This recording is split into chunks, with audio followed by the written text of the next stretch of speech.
네, 안녕하세요. 진리언타입니다. 우리가 지금까지는 우리가 이제 확률 통계에서, 이번 시간은 확률 통계 시간이고요. 예, 우리가 지금까지 우리는, 확률 통계에서 주로 우리가 확률 분포에 대해서 우리가 이제 공부를 해왔습니다. 네, 확률 분포와 뭐 데이터가 독립일 경우에 어떻게 되느냐. 네, 그 샘플로부터 추출한 여러 가지 양이 이제 독립일 때 우리가 어떻게 다루냐.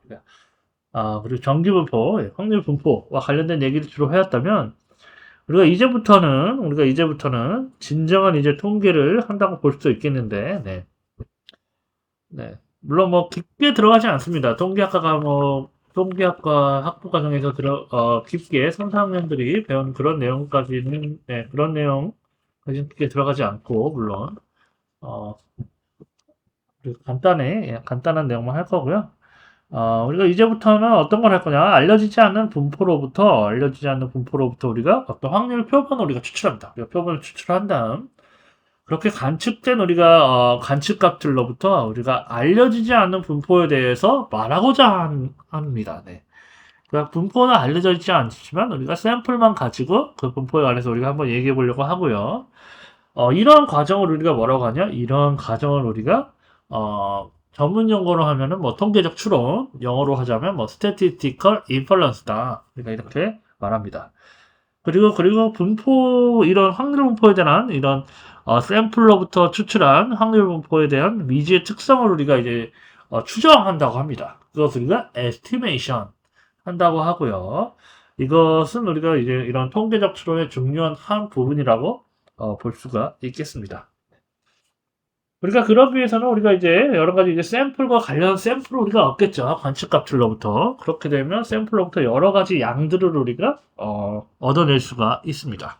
우리가 보통 어떤 다섯 숫자 요약이라고 부르는데 우리가 어떤 자료를 얻었습니다. 상당히 관측값들이 여러 개들 있든 하나가 있든 뭐 여러 개가 있든 그런 자료들을 얻었는데 그런 자료에서 우리가 다섯 자리 숫자 요약이라고 해서 우리가 중점적으로 보는 어떤 양들이 있습니다.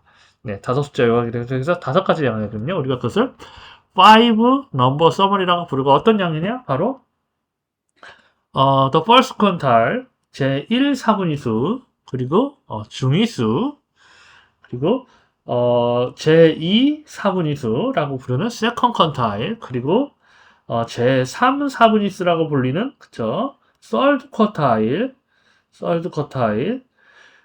그쵸? 네.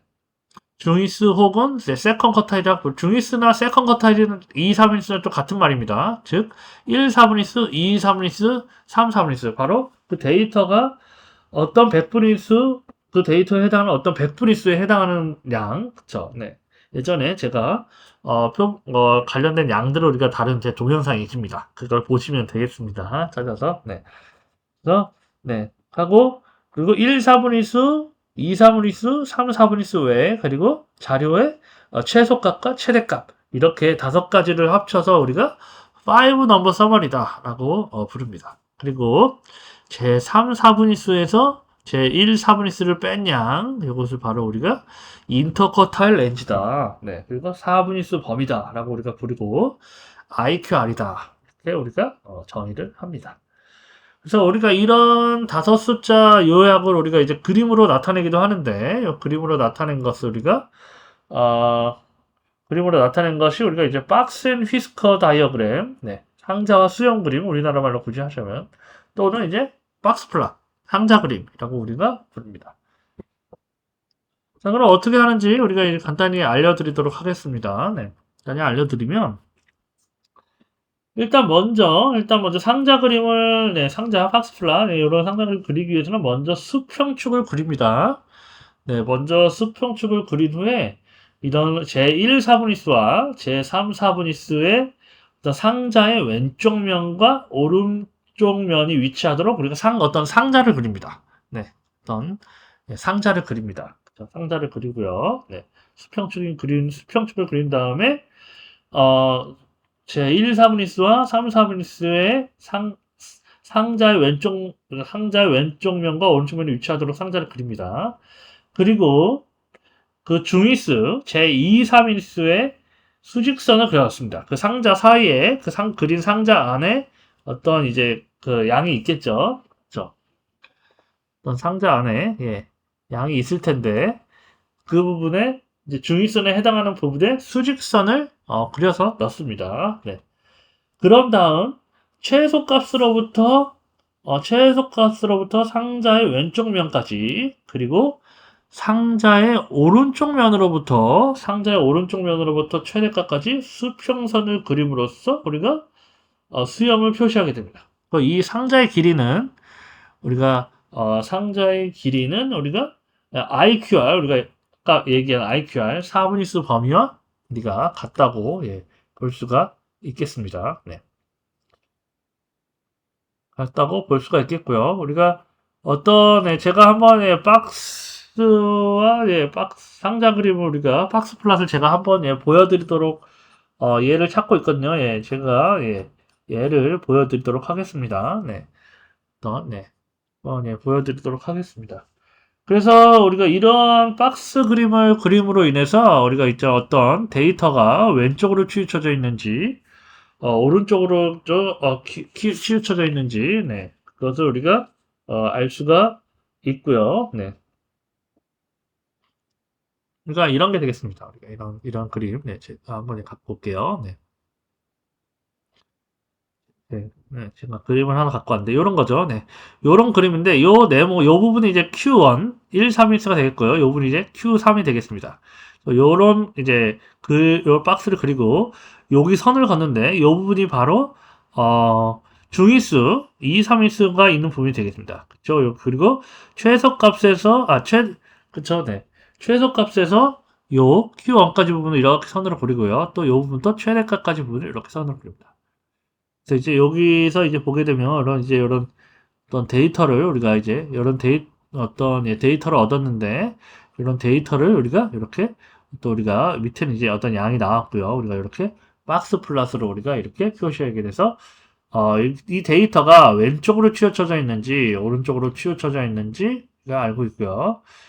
자, 우리가 이것을 보게 되면 이 데이터들은 오른쪽으로 치우쳐져 있다. 즉, skewed to the right다라는 걸 알 수가 있죠. 왜냐면은, 중위수는 여기인데, 데이터는 여기까지, Q3는 여기고, 데이터는 여기까지 또 위치해 있죠. 그래서 오른쪽으로 치우쳐져 있다. 이런 거를 우리가 이런 식으로 해서 우리가 알 수가 있습니다.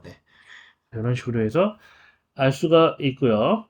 때때로 이제 우리가 어떤 자료들 가운데서는 다른 관측법 값들보다 월등하게 크거나 월등하게 작은 그런 값들이 있을 수가 있습니다. 우리가 그런 값들을 우리가 아웃라이어라고 우리가 부릅니다. 이상점이다.